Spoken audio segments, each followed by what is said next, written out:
Dr. Chatfield is a graduate of Texas A&M College of Veterinary Medicine. She is double boarded in the American College for Veterinary Preventative Medicine, as well as she's board certified by the American College of Zoological Medicine. She has spent the majority of her career in zoo medicine and has extensive experience working with tuberculosis in captive wildlife. So thank you, Dr. Chatfield, and I'll let you take it from there. So my name is Jenifer Chatfield. Thank you guys so much for tuning in. I know it's tricky to find time for this, but really appreciate you guys doing it. Also, I would like to point out a couple of things. Number one, we're doing this over the internet, and I live on a farm. So if something is a little slow to change, bear with me. It's my internet. But also, I know that I picked the topic of TB and captive wildlife, but I strongly suspect, because I know that in the college, we have some folks who work with TB every day in maybe not exactly the same setting that I have, but certainly have extensive experience with it. So please don't hesitate to weigh in with the chat if you've got something to add. I would love it, because again, this is a webinar among colleagues. Please don't hesitate. But I am excited to share with you a little bit of my experience with TB and captive wildlife and my perspective, I would say. Okay, so we go. All right, so yes, it's another elephant slide. We are going to talk about other animals besides elephants, but why not talk about the elephant in the room? I'm going to talk at first a little bit about the pathogen itself, some clinical symptoms in different creatures, diagnostics with a big question mark there, as you see, and then a little bit on treatment and what that looks like. So the basics, as all of you know, when you give lectures on infectious disease, you have to have the nerd slide where we talk about stuff that is not always readily apparent how it might be applicable clinically, but we still need to talk about it. This is that. So it's an acid-fast bacterium, which I thought was critically important when I was in school and having to do all kinds of stains. It turned out not to be as important for me in my career later, but it is, there's one key characteristic about it being acid fast that will pop up a little bit later. It is slow growing. I mean, it almost like wins the gold medal for slow growing. So, in the clinic, when we say to the client, well, this didn't happen overnight, that is TB. As well as the severe dehydration that comes from clearly just one episode of diarrhea. But yeah, so very slow growing. And the other thing that I also find very interesting about Mycobacterium is that it has to be in the host in order to grow, which I think is odd. But it can survive in the environment sometimes for weeks to months. But by and large, actually, it doesn't survive the years, that we think of, or at least I used to think of when I thought about TB. But again, doesn't grow outside the host and very slow growing. So a lot of people in the United States talk about TB and they say, why is anyone talking about TB? Is that like really still a thing? Yeah, tuberculosis really is a thing. And if you're ever wondering that, or if you run into people who are, I love the maps, right? The World Health Organization and the CDC. Oh gosh, I'm so grateful for the maps that they put out with the graphic representations of disease distribution whenever I have to talk about something, because in the United States, we are so accustomed to such a robust public health infrastructure that is so covert that people sort of forget to acknowledge the value. And so if you want to really underscore that for yourself some days, and for others, just look at the graphic representations of infectious diseases across the globe, and you'll see that the US is doing pretty well. And TB is no exception to that. So you see, obviously, where it's really dark blue is where you have greater incidence of TB. And this is obviously in humans.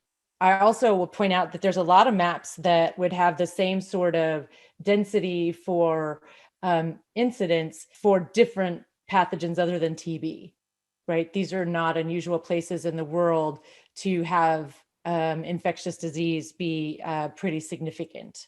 Yeah. Oh, thanks for that, Stacy. So Stacy says, yeah, TB is definitely still a thing in Minnesota.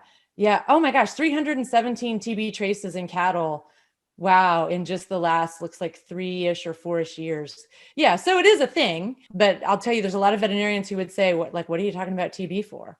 No, Arlene, the map that we were looking at was just looking at humans. So our species of interest, because here's the thing. So while we think that all of the tuberculosis species all originated from a single species, Mycobacterium tuberculosis, there's a ton of them. And so now we group them into those that are part of the MTB complex and those that are not part of the MTB complex. And so I don't have a map, unfortunately, showing the bovine TB.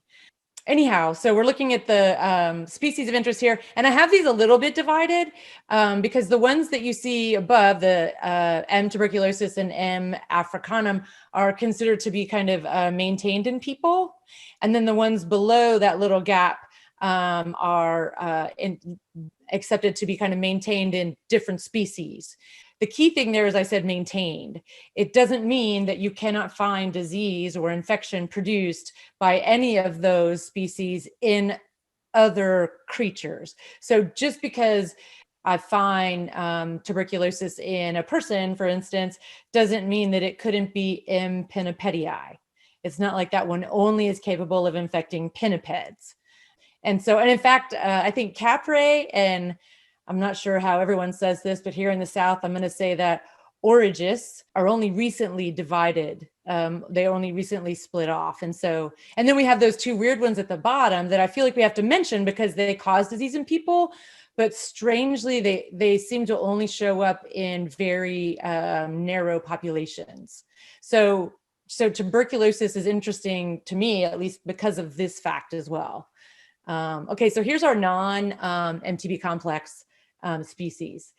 And the reason I put them on there and the reason I have a picture here, actually, so let's name that creature while I talk about this. Type in the chat box if you know what creature that's a picture of, is because some of these are very commonly found to be producing disease in animals. They're not MTB complex species of Mycobacterium, but they're still producing disease. And so they're worth mentioning to me because all the regulatory stuff rolls up, but then it turns out that it's a non-MTB complex species. Yep, awesome. Oh, Dr. Willette, of course. Hey, Dr. Willette is on. So yeah, she's very specific. Machi's tree kangaroo. Yes. Oh, I love that. Dr. Morgan, non-domestic. Yep, that's true. So this is a tree kangaroo. And the reason that I put this on here, and a lot of you got it right with tree kangaroo, the reason I put it on here is because tree kangaroos in captivity actually have a real problem with Mycobacterium avium. Now, to me, that makes sense because tree is in their name, but I don't know why. But I mean, odds are, if someone bets you that it's going to be any other Mycobacterium, and it's a tree kangaroo, take avium against the field because it's going to be avium. So very interesting how the species kind of silo themselves that way. Okay, so transmission of TB, it's not just kind of, casual contact. It's this, right? It's coughing, you've got to cough the stuff up and they've got to get it, they got to inhale it. So, right, this was kind of funny until 2020 happened, right? This is not funny now. So the clinical symptoms for this can be almost anything. It doesn't have to be kind of the pathognomonic coughing up bloody sputum stuff, but I find it helpful. I love history of infectious diseases to talk about the fact that Galen, right, defined this disease, tuberculosis, in people as ulceration of the lungs, thorax, or throat, accompanied by cough, fever, and consumption of the body by pus. there are very few disease descriptions that I think are better than that. Consumption by pus, which of course, consumption was a term used to describe someone who was infected with tuberculosis. And of course, we have Val Kilmer there in his role as Doc Holliday, because he was, at least where I come from, someone famous who suffered from chronic consumption or TB. So then we get to things that are always interesting, especially to ACVPM diplomates, which are diagnostic tests. How do we know we have it? Well, I think whenever you see a slide that is symptoms and it's a paragraph, that means it can be anything. And whenever you see a slide that is for diagnostics for a disease, then if it looks like this with 1, 2, 3, 4, 5, 6, 7, 8, I don't know, counting that quickly, maybe 10 or 12 different tests, that means they're all likely equally terrible. That means we don't have a very good, reliable, in all circumstances, method for diagnosing this disease. Because if we did, it would be called the test, right? We wouldn't have all these others. And so what I think is interesting is, in this day and age, right, we can put a man on the moon, but we can't, we can't come up with a reliable antemortem test for tuberculosis. And so if you look at this, all the ones on the left, as I'm looking at the slide, starting with skin tests, the stat pack, every one of those tests is relying on the immune system to behave in a predictable fashion in order to diagnose the TB. So they're indirect, right? And certainly you can combine tests, and you can do them in series, right? So that, you get incrementally smaller, you get increases in their sensitivity, specificity, accuracy, precision, all of those lovely biostat terms, but it's still not as good as the test, right? The one that would be reliable all the time. So all of those on the left are interesting, I think. And they're kind of like the pirate code, right? They're like guidelines, like you could be going down the path of TB. And then if you look on the right-hand side, we're looking directly for it, right? So starting with the antigen 85, PCR, culture, and then quantitative PCR. And so that's kind of the new kid on the block for diagnostics in the vet med space in general. Very new. Yes, Michael wrote into all of us that, yeah, TB stands for time bomb. You never know when the dormancy is going to explode. So when you're looking to kind of hang your hat or lean hard on a diagnosis of TB, if you're looking indirectly, don't lean so hard, especially if it's not a human, right? If you're talking about something that is not tested thousands of times every year, like different species. So I have problems with all of these. I've seen all of these, with the exception of antigen 85. I haven't seen that one too much. Seen all of these fail, and by fail I mean be wrong, both directions. And so we do say, I guess, still the gold standard is considered to be a culture. And I'm gonna, do you guys hear that noise? No, the noise you hear is me dragging my soapbox out while I'm gonna rail a little bit about the unreliable nature of culturing something that is one of the slowest growing pathogens we know of. You got to wait forever. And the longer the culture goes on, the more opportunity there is for error. I don't mean error like overgrowth with contaminants, like happens frequently. I mean like, the lab manager's wife's cousin's nephew needed a summer job, and he's bebopping around the lab cleaning up at the end of the day, and he kicks the cord out of the outlet of the incubator. and doesn't tell anyone till the next day when he comes in and goes, oops, and he plugs it back in, right? Those are the errors I'm talking about. The longer you go, the more open you are to them. Okay, so there's a problem with diagnostics. And actually, I'll go back one more thing here. If you've ever worked with orangutans, I mean, TB tests, like the intradermal tests and stuff, are just like interesting, because they're just almost always going to be positive.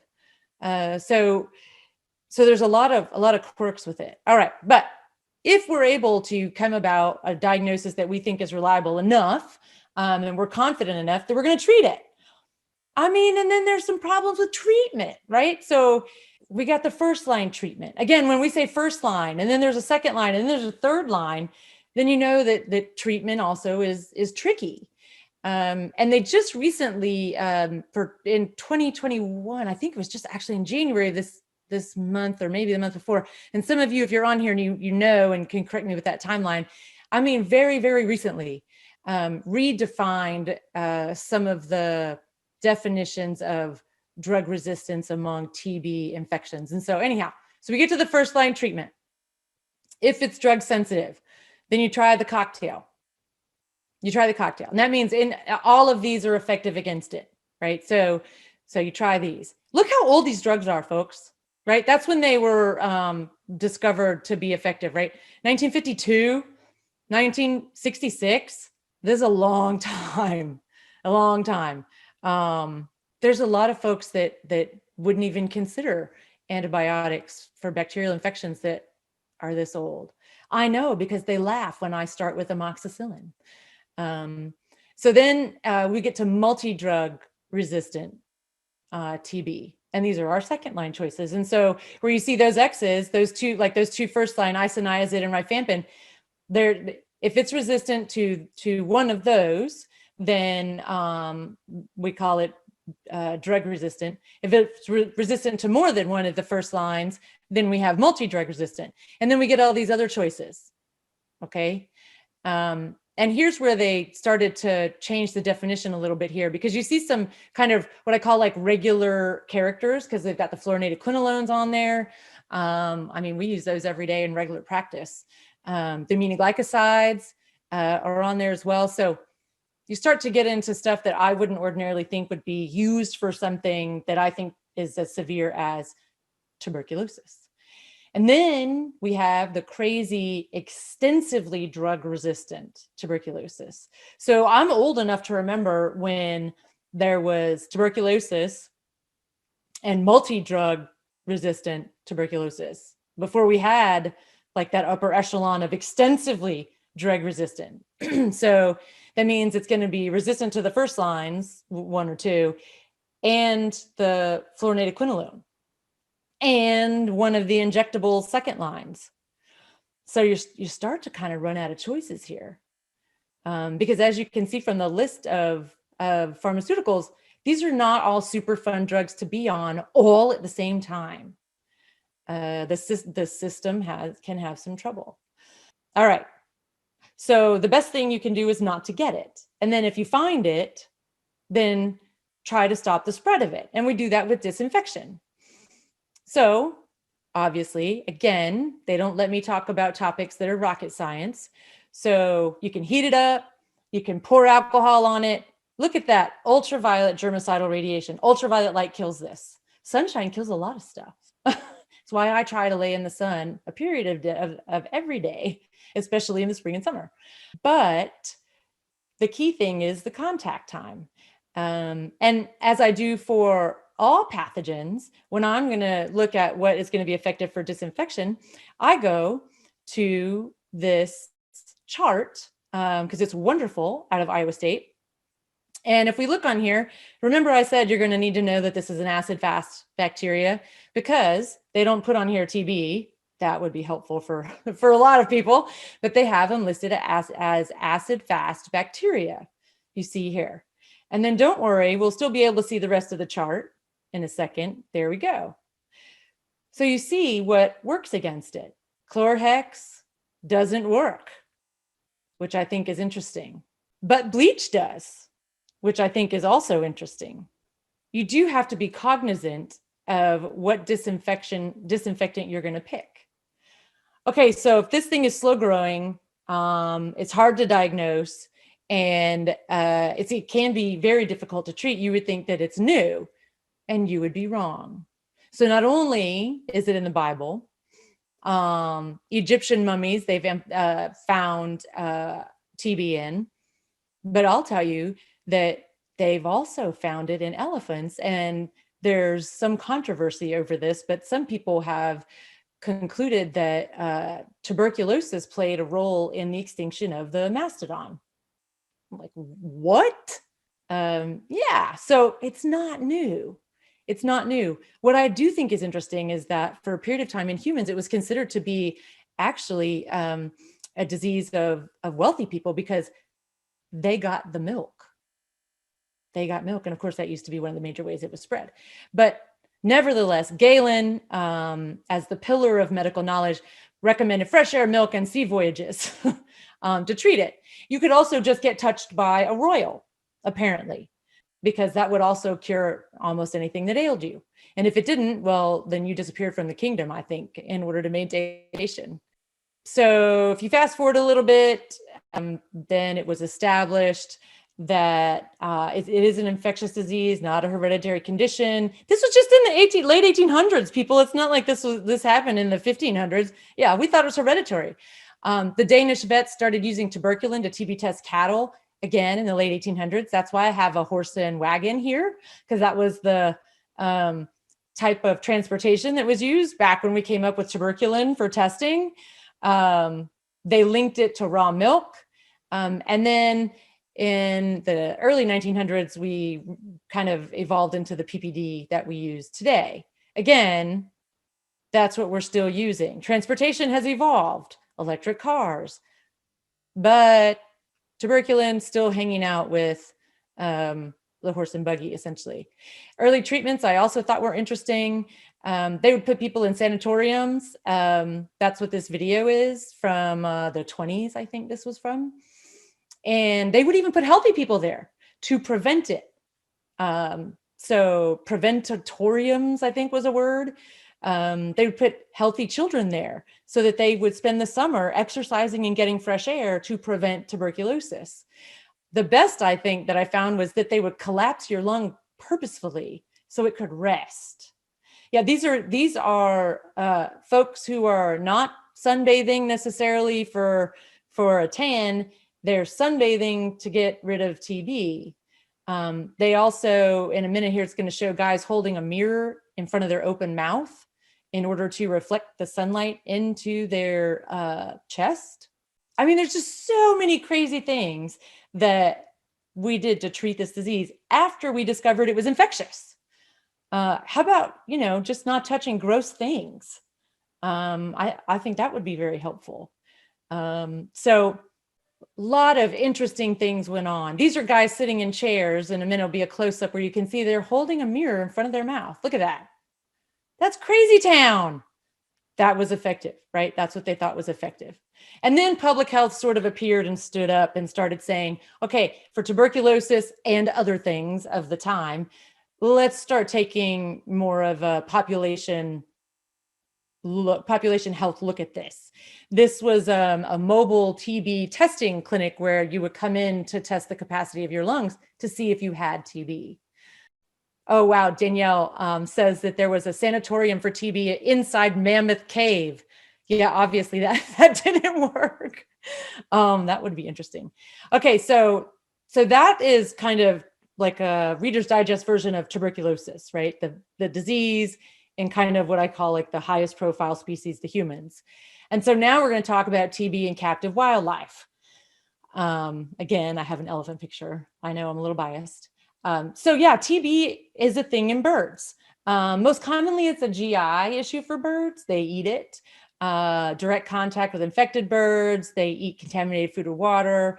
If you house them in a less than ideal situation, air exchange, moisture, all those sorts of things. And the clinical signs in birds, though, are very nonspecific. Like if you ADR, fluffed bird. And right now, people who kind of treat birds as a side hustle are chuckling a little bit. Yeah, fluffed bird. What is that, like 99% of the birds that are brought in to be seen by the vet, they're fluffed or not eating well. When you open up a bird with TB, you usually know it because you can see lesions everywhere, and they do form granulomas. But you should not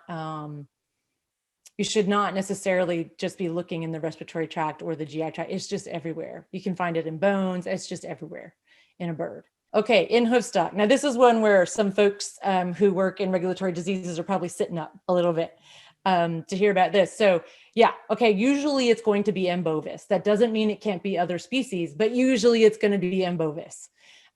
There are reservoirs that exist, which is why we continue to have issues with this and haven't been able to truly eradicate it as we might otherwise would like.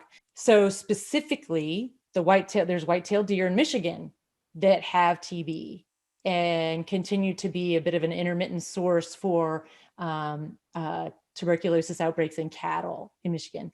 Brush-tailed possums in New Zealand, North American bison, badgers in the UK. The badgers in the UK are a big controversial issue.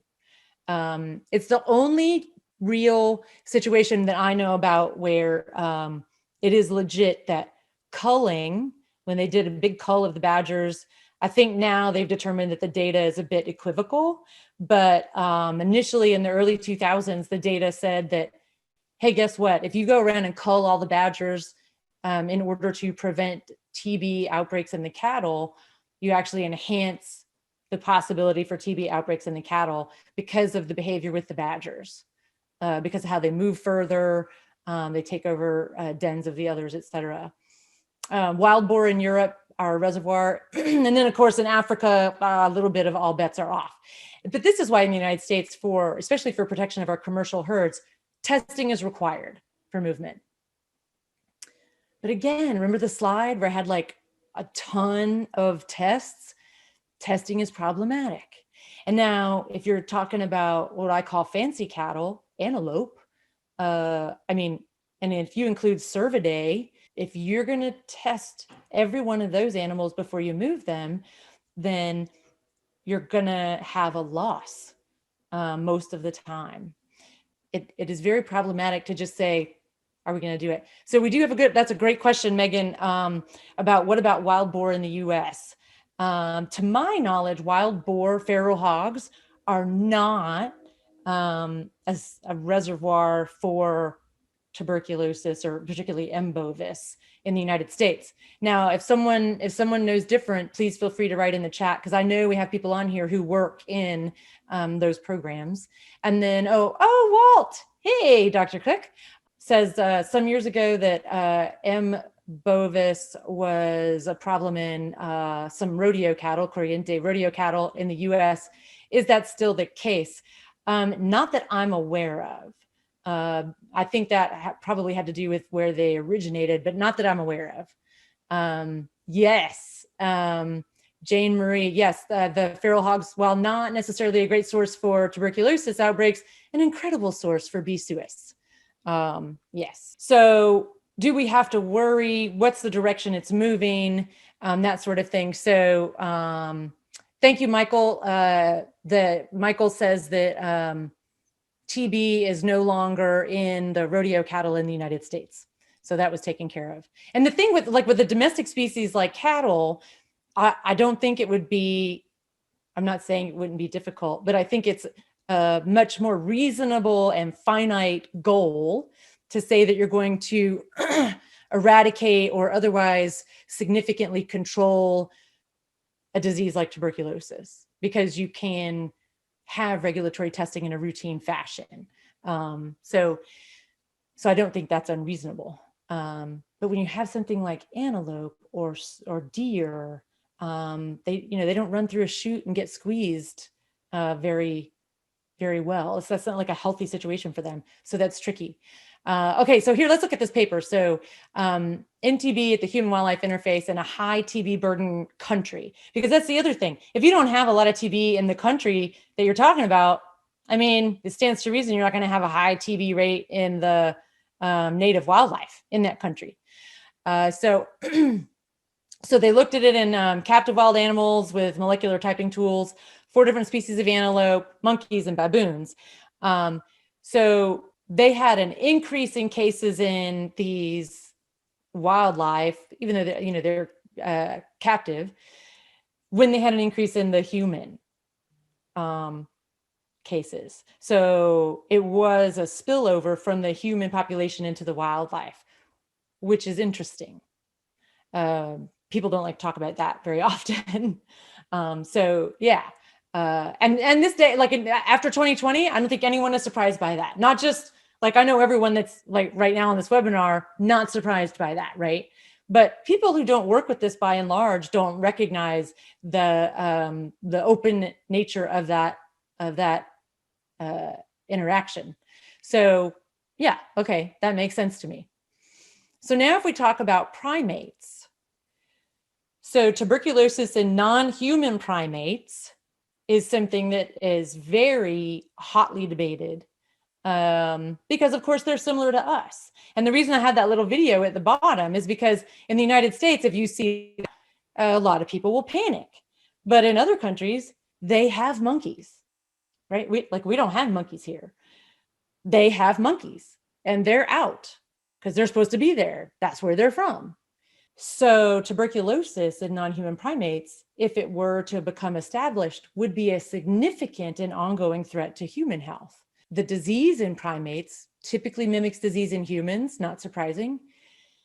Typically, we will administer the intradermal test in the upper eyelid. Okay, all together now, everyone cringe, right? If you've ever put that, now you're thinking right now in your mind, you're picturing like a capuchin or a spider monkey or maybe even a gorilla or an orangutan, big stuff.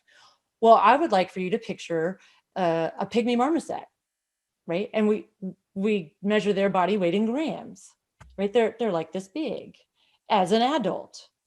And putting that TB test in that eyelid is not as straightforward, easy, or uncringeworthy as putting it in a bigger primate. So, and just a tip for like moving forward, if you find yourself in the situation where you're testing primates, hey, put some lube in the eye first, just in case you have some leakage. It'll dilute it at least. So the other thing that I found interesting when I found myself, once again, dealing with a regulatory disease situation, is that just because it swells up doesn't mean it's positive. I think a lot of folks out in the field don't know that. Just because it swells up doesn't mean it's positive. And I had a wonderful USDA vet who talked with me at length about this, because he said, now look, don't be freaking out just because the eyelid swells up. They got poked in their eyelid and got a bunch of stuff put in there. So you have to look for what he said, the significant change in size. And, if you can measure it because you have hands on them again, great, that's the best. If you can't, you need to have an idea what that looks like. You can use gamma interferon. You can serological testing. Again, that's indirect, right? Looking for the immune system to do something it's supposed to. Fecal PCR, they talk about, right? Makes sense because they'll cough and then, you swallow the phlegm. So you can find it in the fecal material. I think that's probably even less sensitive. A treatment of active tuberculosis in non-human primates is rarely recommended.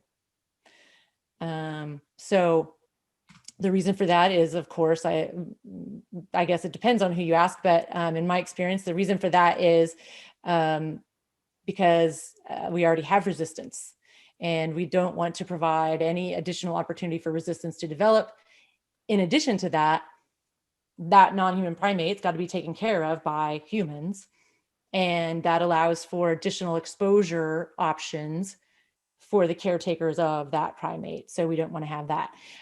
Yep. So great question. If treatment is not usually recommended, then why test? Yep. You're assuming contact precautions remain the same no matter the test. Well, actually not necessarily. So if you presumed all of them to be positive, then you could just have your contact precautions the same. But for the purposes of movement, then you would want to test. And because of the impact of TB in the human population, and the transmissibility from non-human primates to people is presumed to be very, very similar as person to person with active TB. And so the tests that we have are the best that we have. So it's what we use. And it's required because we don't want to have it to perpetuated. So Michael wrote in that the TST test is not accurate in non-human primates. We had a confirmed positive with 3 confirmed negative tests. We test to protect us and to not affect research too. Exactly. That's what I'm saying. So that's one reason that you don't treat either, is because, again, that monkey would have to be taken care of by a person while undergoing treatment, which provides for enhanced risk. Yeah. So what do we do with those monkeys? That's another great question, Marissa. So what do we do with them when they test positive? I think we get another monkey. Yeah. I think euthanasia is what happens because they present an ongoing risk to the monkeys they're housed with, as well as the humans that take care of them. Yep, and culture it to trace. Thanks, Michael. I'm going to guess that Michael works with maybe research primates, but yeah, so it's not usually recommended. Yeah, he does. Okay, good. Thanks for confirming that. And thanks for chiming in as well. Okay, so now we kind of get to the big elephant in the room here, TB in elephants. And there's a lot of different opinions about elephants in captivity, humans with elephants. Yep, Sarah, I'm going to get to that question about, do recommendations change based on the conservation status of the species, whether it's a primate, a hoofstock, or an elephant? So I'm going to get to that here. So, all right, so we talk about elephants. If you don't think elephants belong in captivity, if you don't think they belong with humans, especially like in a lot of places in Asia, they're working animals, then we would disagree. The good thing is that the world is big and allows for a lot of different opinions. Okay. So if we talk about where does TB in elephants come from?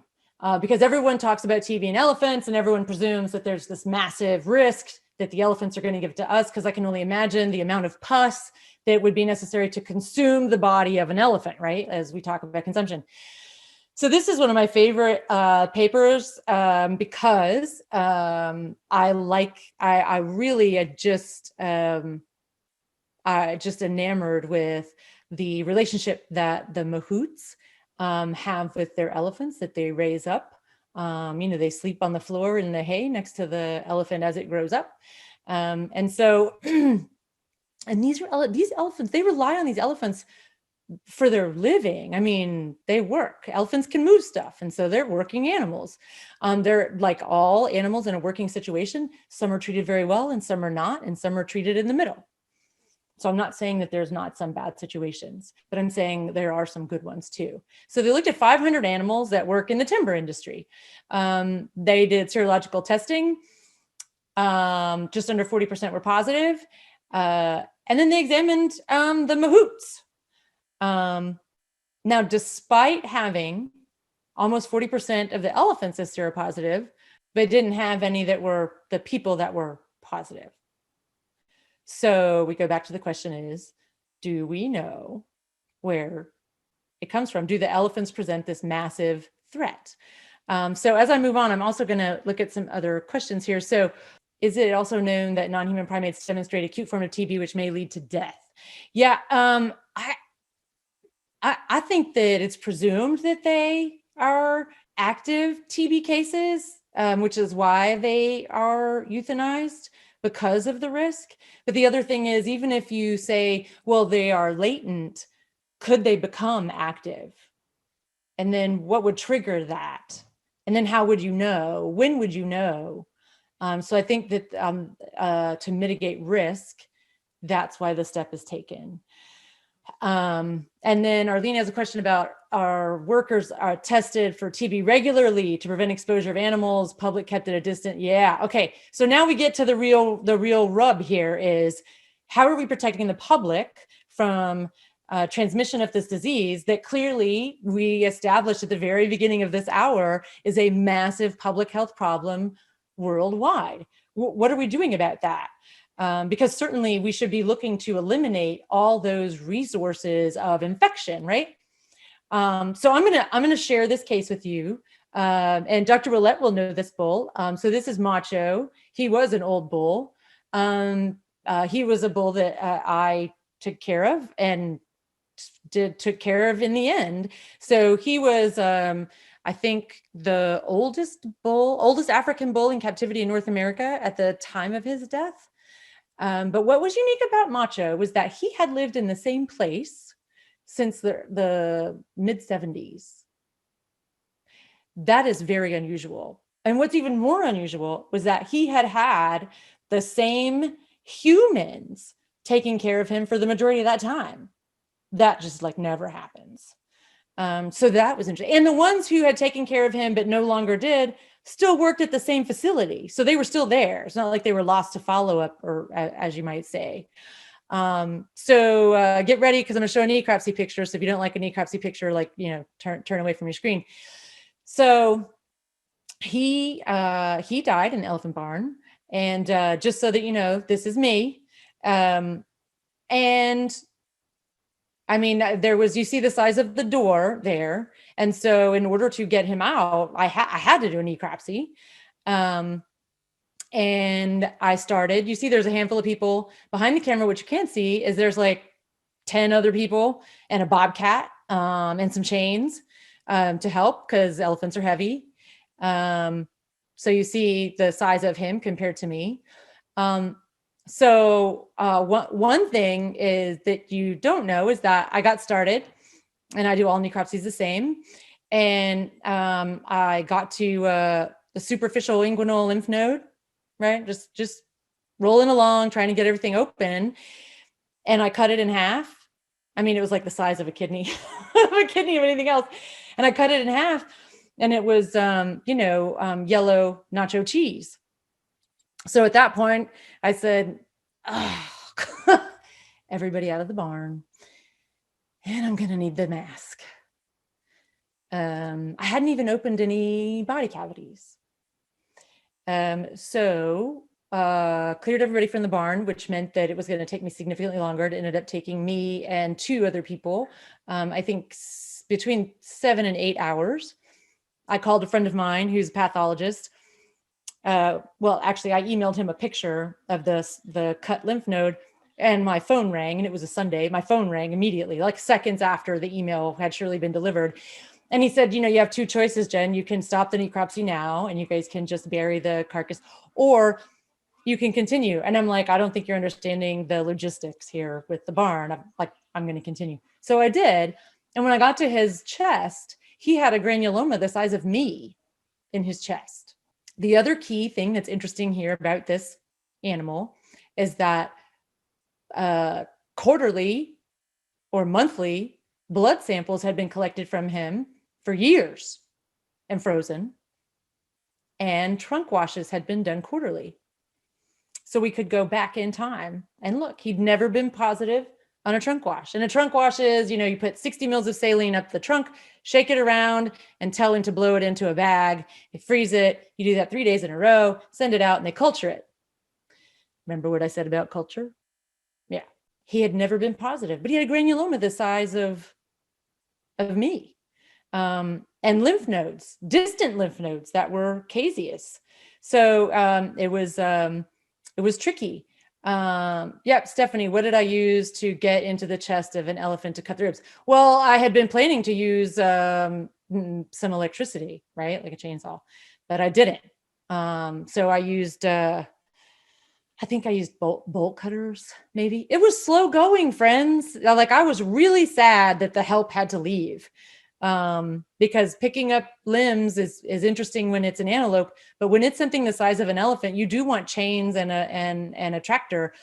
So it took a while. And I was called crazy because everyone knew this animal did not have TB until he did. No, he did not have significant weight loss. He had no clinical signs at all. He was active right up until he wasn't. And in fact, he died from what after the fact I determined was likely like a saddle thrombus. Went down the back end and couldn't get up, and then it progressed forward. So it was problematic. Oh yeah, thanks, Arlene. I love that. PPE, fit tested N95 mask and goggles too? Sure. No, I didn't have that. It wasn't like I probably could have had whatever I asked for. The place gave me whatever I wanted. So I used a TB mask, a duckbill TB mask. At that point in my career, I had no idea what fit testing was. I learned pretty quick though. And I didn't wear goggles. I was very careful not to aerosolize anything. Even after when we were cleaning the barn initially, we did not use high pressure water at all. So that my point of saying this is I know for a fact that these tests are woefully unreliable. And so enter molecular diagnostics. And so this is the new thing when I had on that diagnostic slide, quantitative PCR. So quantitative PCR is not your granddad's PCR. It's more sensitive even than routine PCR, traditional PCR.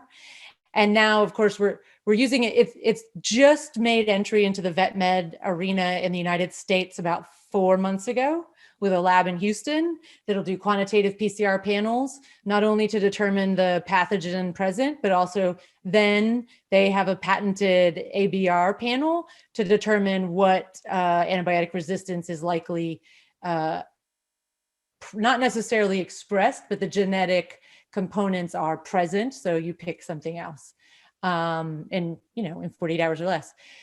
That's new. But they tried it here. So here's a great paper where they looked at it in buffaloes, rhinos, and elephants. And that's the shift. And that's what's so exciting, because diagnosing TB, remember that whole column was reliant upon the host. The host immune system had to react appropriately, and then you had to see the reaction with the test. And what quantitative PCR gets away from, whatever the host is, it doesn't matter. It's a focus on the pathogen. So that test doesn't have to be, I mean, it's lovely that they tried to validate it in all these animals, but what they're truly doing is looking to see, do they shed the organism when they're infected? Because if it's there, quantitative PCR will find it. And it'll tell you in what population it's there, how much is there, because it depends on the cycle at which it's present, right? What's the sample for the qPCR? It's just a swab of exudate, or swab of the, like for the elephants, I'm sure it's a swab of the trunk, the oral cavity potentially, and maybe a fecal or rectal swab, that like they sometimes do for some animals that are known to be infected.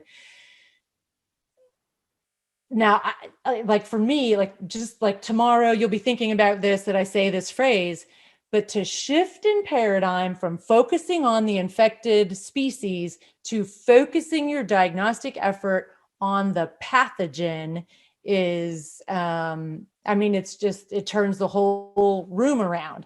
So it was effective. They determined it was effective. But again, they're comparing it to culture positive because it's antemortem. So I'm like, I mean, so how reliable is it? Okay. So we are coming to the end of our hour. But what I hope you leave here today with understanding, and again, I know that this is the surface of it. I know there are people who are listening that I'm very excited are listening because they work with this every day, either in a regulatory capacity or in a private capacity. And TB in elephants is not as common an occurrence as we perceive it to be. Now, in the late 90s, when we first started finding it, we said, oh my gosh, we only think it's 1 or 2 elephants. And it was more than that. It was more than that, but they're not a threat to the cattle in the area, the deer, and they don't give it away very readily. Now, if you go and you clean those barns, as happened with the index herd in the late 90s, before we knew better, if you're using high pressure hoses and aerosolizing everything, well, you're inhaling every pathogen coming out of that creature, right? We know better now, right? If you pay attention, if you use universal precautions for things you know could be present, this is not a threat. It's not a threat to the public visiting the park.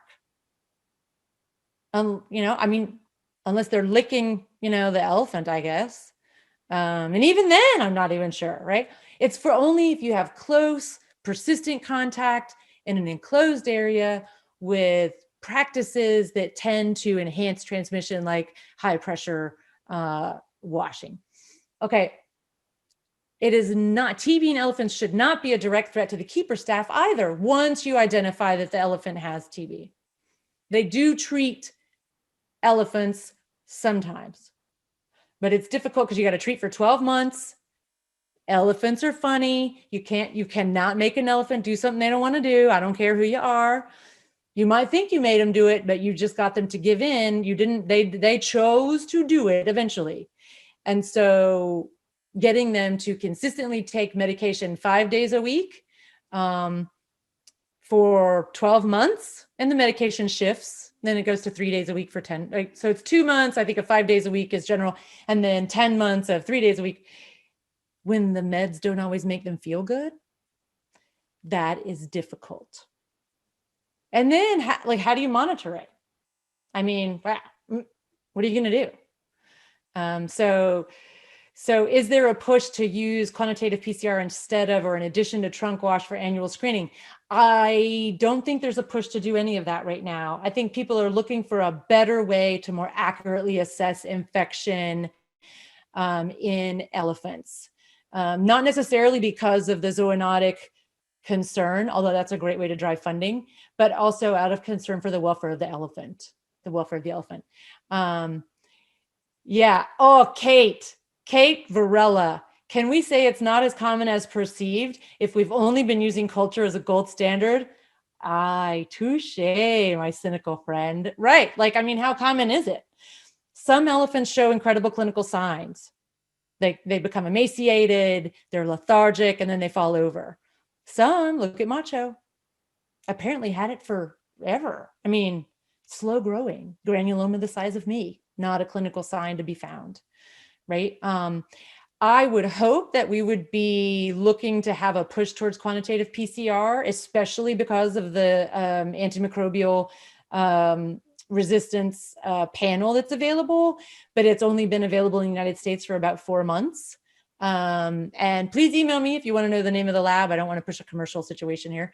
Okay. What labs have quantitative PCR? Thanks, Michael.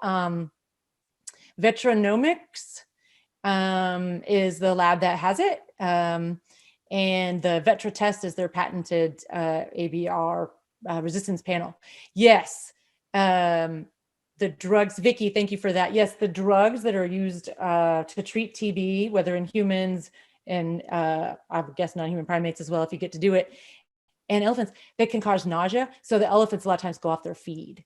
And that's the problem, because that's how we give them their drugs.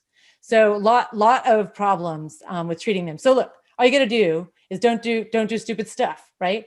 Don't aerosolize organic material. Educate the tar out of staff. Staff should be talking about zoonotic diseases every day, every single day, and then embrace universal precautions and make everyone else adhere to them, because they're easy to override. And then really, you got to teach people who are taking care of these animals, who get the opportunity to take care of them, not to be afraid, not to be afraid. I've worked with some really bad diseases. I'm still here. I'm still here. You can do it. I mean, we're not even talking about herpes and McGax, right? Like, you can do it. You can do it. So in conclusion, I would say, yes, Sarah, I will get to a little bit more of Macho's history. That's a cough right there in my, in conclusion, get it? Tuberculosis is a real global public health. People die from TB every day. Spillover infections of human TB to wildlife are growing. are growing as the interface, as you all know, intensifies. And antemortem testing is problematic at best and unreliable at worst in any species, including people. Education and universal precautions are the key, as we all know. I mean, that's very applicable now, right, with the events of 2020. Yes, so would I comment, Sarah asked, would I comment more on the history of that African bull? Was he also positive for viruses? Could that play a role in masking detection? Yeah, so there's been a lot of theories about comorbidities in the context of elephant tuberculosis. And that's all I have officially for those of you who are looking for the hour. Thank you so much. But yeah, so he was never sick a day in his life, as far as I remember. And it's not like a lot of elephants went in and out of there. However, he was taken care of by a keeper staff who were largely foreign born in a country with TB, and they weren't routinely TB tested. Now, you better believe after Macho died and we necropsied him, yep, we started doing a lot more TB testing. But then that was problematic because many of them had been vaccinated for TB in their home country. So you couldn't just do the skin test. You had to do X-rays. And again, that's when we're looking for the system to behave in a predictable fashion to the presence of the pathogen. Oh, Dr. Cahan, nice to see you run as well. So he had lived with, I think, 2 other female elephants, and the female that was there at the time, and she has since been moved out. But when she was there, she had been tested in the same fashion and had been negative the whole time also. That's why I say he was unique. And that's why, to me, it's worth talking about one case, because he had a lot of things, a lot of variables that could be accounted for that you can't account for in a lot of other cases. Thank you all so much for tuning in. Thank you, ACVPM, for letting me talk about one of my favorite things, which is captive wildlife and how to live safely with them.